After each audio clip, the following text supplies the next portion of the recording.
Hello, friends. I'm Amol, and I hope all of you are doing well and keeping safe.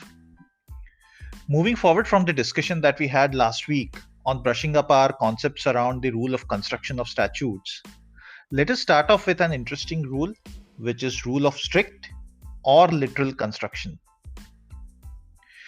As the phrase strict construction suggests, it indicates a situation when the language in a statute is given its literal, exact, and technical meaning, and no equitable or reasonable meaning is drawn.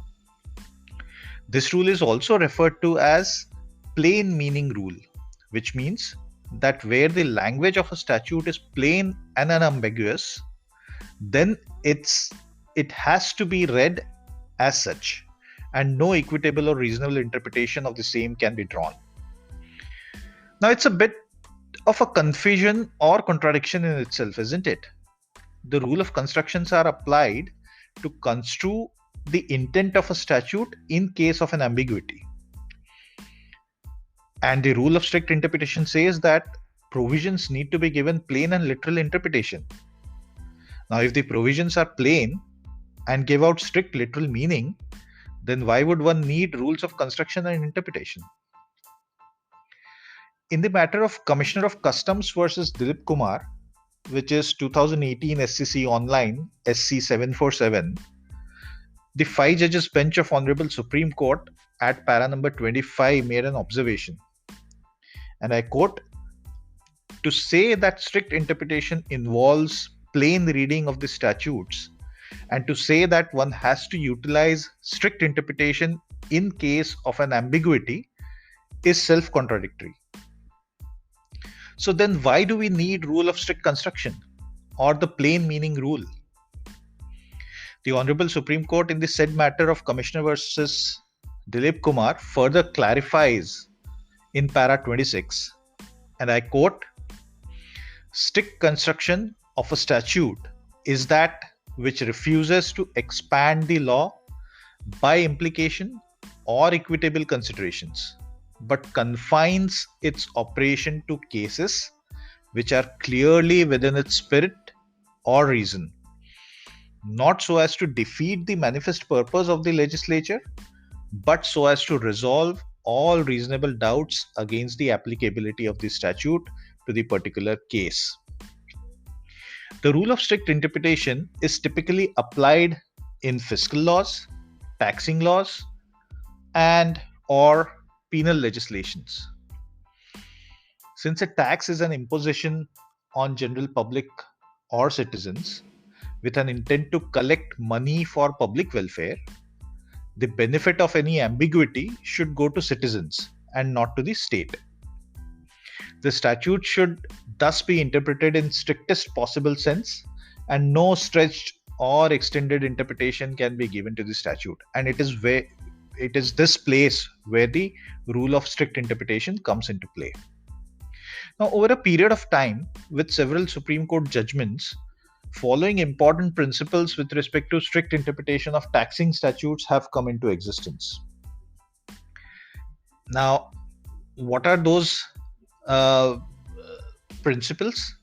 A taxing statute needs to be interpreted strictly on the basis of what is clearly stated and not on the basis of presumptions or assumptions. In a nutshell, in a taxing statute, nothing can be implied unless specifically expressed in the statute. B, a person can only be charged of a tax only if the charging section expressly includes him or her. And C, if there is any ambiguity, then the benefit of doubt will always be given to the assessee and not to the tax authorities. Similarly, when it comes to criminal laws, the rule of strict construction suggests that interpretation has to be in the strictest possible way, and the courts cannot expand the interpretation to include crimes which are not expressly included in the statute or the provision.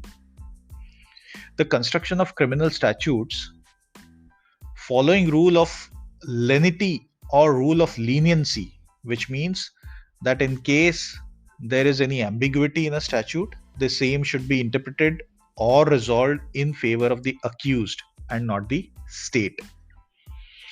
In the matter of Anita Hada versus Godfather Travels and Tours Private Limited, 2012 SCC Online, SC 383, the Honorable Supreme Court, while interpreting the provisions of Section 141 of Negotiable Instruments Act, has held that, and I again quote, applying the doctrine of strict construction, we are of the considered opinion that commission of offence by the company is an express condition precedent to attract the vicarious liability of others.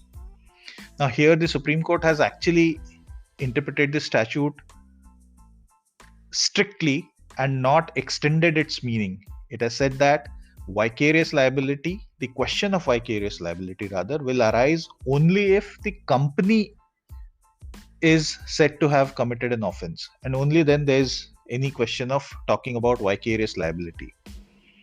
So while there have been some exceptions carved out by the Supreme Court, but generally the penal statutes are construed in their strict form.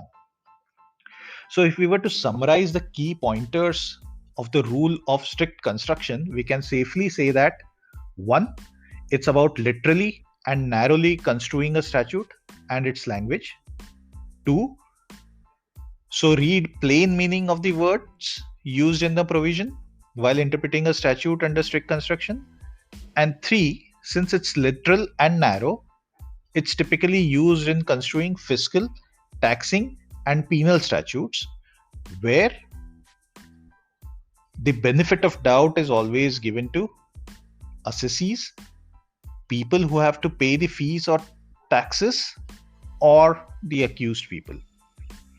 I hope that today's discussion would have tickled some curiosity and urged you for some legal research around the subject of strict construction. Feel free to connect with me to discuss around this subject, and I'm sure we will have a mutually enriching experience. As usual, just search for Lex Prudence, LEX-PRUDENCE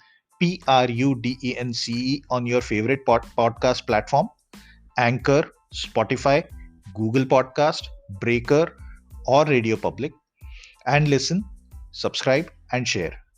And don't forget to send in your comments and feedbacks. Have a great day and take good care of yourself. Goodbye.